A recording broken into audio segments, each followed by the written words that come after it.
When you speak of value, what comes to your mind? Value is attributed to something of great worth or something that has like the utmost importance. So creating a positive impact through various expressions. The key words here for me is positive impact.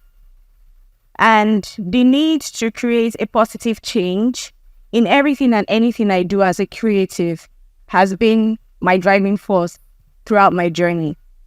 I am a multidisciplinary visual artist, and it's been a long ride from having studied management sciences in the university to working corporate and now following my dreams as an artist. I feel like anything we embark on, whether as an individual or a collective or even the society, anything we embark on is a journey. And our journey reshapes itself over time. During my study days back in Uniport, this was 2008 to 2012.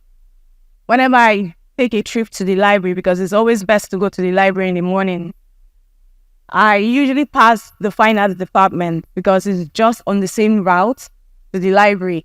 And each time I pass, I always tell myself or whoever was in my company that this is where I'm meant to be. So we laughed over it. But fast forward to 2023, this is who I am now, an artist. I think the best time of my life has been my incubation period. And after school and serving and after working corporate 4 years, because I went back to Port Harcourt, I was working with an energy and maritime company in Port Harcourt.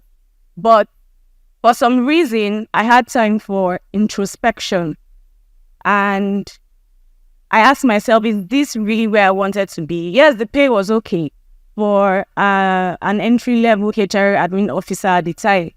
But at that point, it wasn't just about the money. I wasn't getting satisfaction from where I was.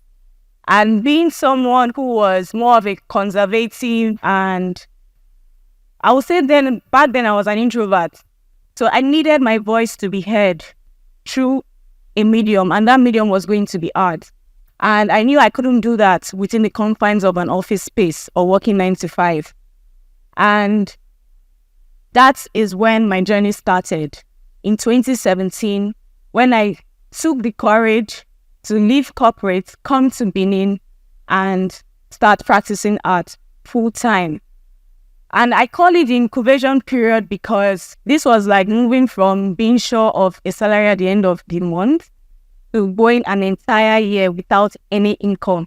It was really a time for unlearning and relearning, because even when I was practicing as a self-taught artist and combining it with corporate job, it was just me, watching YouTube videos, knowing how to use the acrylics on canvas. Even when I passed the fine arts department, you see the art students, they come out with their easels, their paint brushes, and their canvas mounted on their easels. I'm speaking freely about these materials because I am now accustomed to them. But back then, I had no clue what the function of an easel was or the material used for painting at the time. So the journey into the world of art has helped me reshape how I approach things.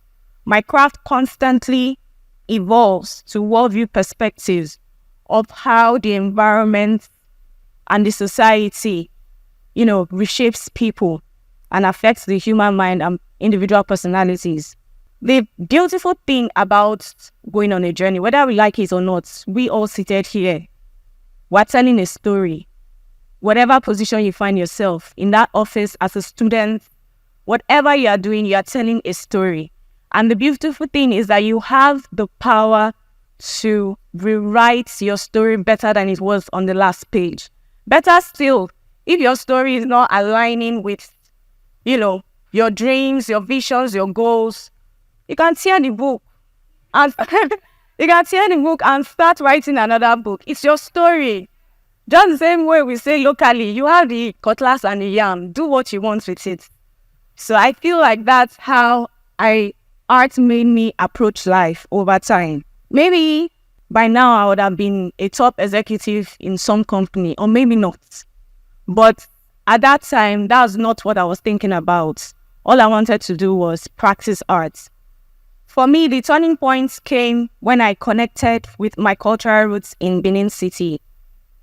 Where is a better place to start art than the home of arts and culture? We all know that Benin is a place of rich culture and its heritage. So where is a better place to start than Benin? So when I came to Benin 2017, I got into a studio, and I'm very grateful for all those who were able to mentor me and sort of direct me through my path, through my incubation period. And when I came to Benin, I made sure that I immersed myself into the Benin space. I'm being somebody who is quite inquisitive all the time. I wanted to know the stories about the moat. I wanted to know the stories about the wall of Benin, how they even practice bronze casting in Igun Street. So during my period here, I engaged myself a lot with culture tours, visiting cultural sites.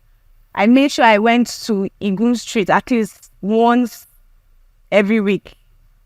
So I found that something was constant, and this is how my art sort of grew.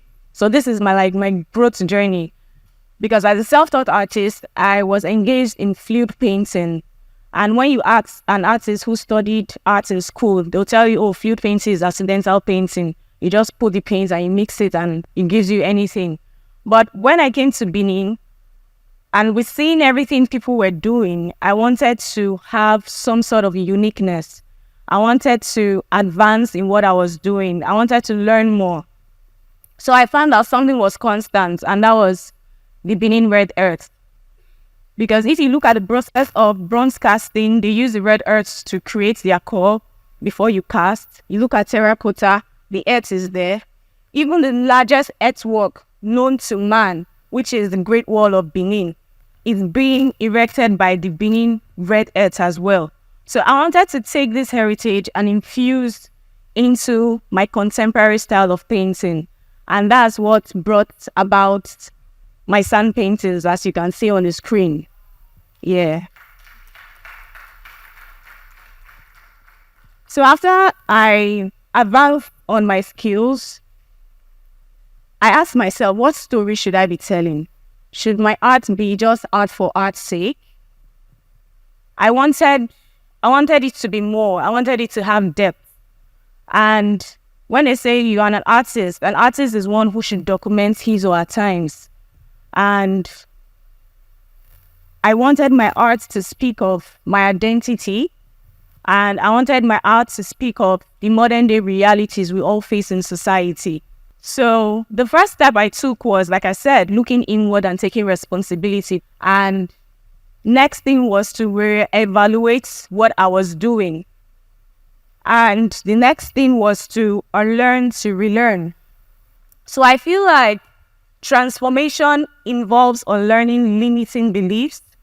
As we share these limitations, we make space for personal growth, learning opportunities, engaging in cultural initiatives, and embracing value like empathy, fairness, and truth, which played a very pivotal role in reshaping my perspective, and I think which can also play a role in also reshaping your perspectives. Together, I will encourage us to embrace the art of reshaping value to create positive impact. We have the power to rewrite our stories, painting masterpieces of transformation in our lives and society. As we ask ourselves, what more needs to be done? Let us be the change makers, using our creativity and actions to uplift others. Each stroke of passion and every expression of creativity can contribute to a world united in empathy, fairness, and truth. Let's redefine the perception of Africa as a continent of positive change and endless potential. So I'll leave you all with a few questions to ask yourselves. What is your value? What more can you do to move from where you are to where you want to be? And finally, what can you create to make a positive impact to that person seated right next to you? I am Osaru Obaseki. Thank you.